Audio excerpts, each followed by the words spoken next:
বাড়া এখান কি ট্রেন নাকি ধান ভাঙ্গাইনি মেশিন? এ ট্রেনের জানলা দরজা কোনে? আমি তো কিছুই খুঁজে পাচ্ছি না। এ ছোটবেলায় আহটে দেখেছিলাম ভূতির ট্রেন, আমার তো সেই ট্রেনের মতো লাগতেছে। এ ট্রেন যায় কোনে? আমার তদন্ত করে বাইর করতে হবে। বলো বাড়া, সিআইডি রেসিপি পদ্মমান আছে না, ওর থেকে আমি কম নাকি? আমি জীবনে কত কেস সমাধান করলাম, একটারও নাম বলতে পারবো না। উরি বাবা, আমার বয়স না হলেও তো 100 বছর হবি। এই 100 বছরের অভিজ্ঞতায় আমি জীবনেও এরকম গেট দেখিনি। এ কিসির গেট? একটু আগে ভূতির ট্রেন দেখলাম না, ওই ভূতির ট্রেন মনে হয় এই গেটের ভিতর দিয়েই চলে যায়।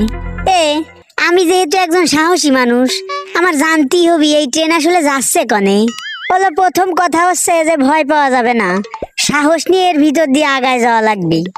এ লা ইলাহা ইল্লা আনতা সুবহানাকা ইন্নী কুনতু মিনাজ জালিমিন।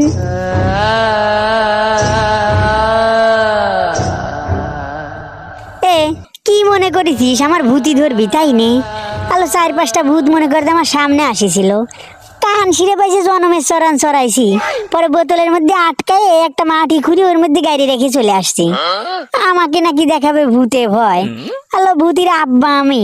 যাই হোক, অত বক বক করে লাভ নেই। ও সবাই জানে যে টেডি ভূত ধরে ধরে বোতলে রেখে দেয়। ওই যে একটা ইংরেজি প্রবাদ আছে না, ম্যান ইজ মর্টাল, ভূত মাত্রই টেডিকে ভয় পায়।